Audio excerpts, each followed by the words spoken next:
Have you ever imagined a world where your car drives you to work while you sip your morning coffee and catch up on emails? This isn't a scene from a distant science fiction movie anymore. It's a future that is rapidly approaching, and it's powered by electricity. The automotive world is undergoing a seismic shift, one of the biggest in its history. We're on the cusp of an era where cars will not only be cleaner and quieter, but also smarter. They will navigate our busy streets, handle traffic jams.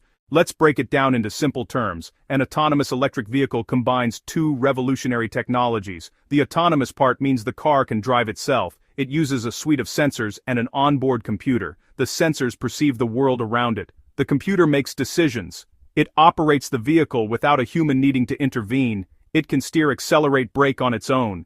It's designed to follow traffic laws, react to unexpected events, and navigate from start to destination safely and efficiently.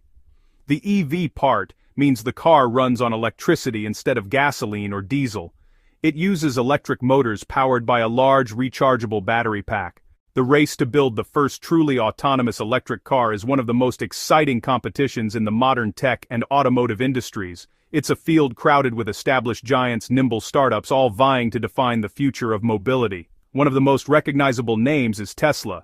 Led by Elon Musk, Tesla has been a trailblazer in EVs and autonomous features. Their autopilot full self-driving, FSD, Model S, Model 3, Model X, Model Y, use a camera-based approach to provide advanced driver assistance, enabling cars to navigate highways and city streets with increasing confidence.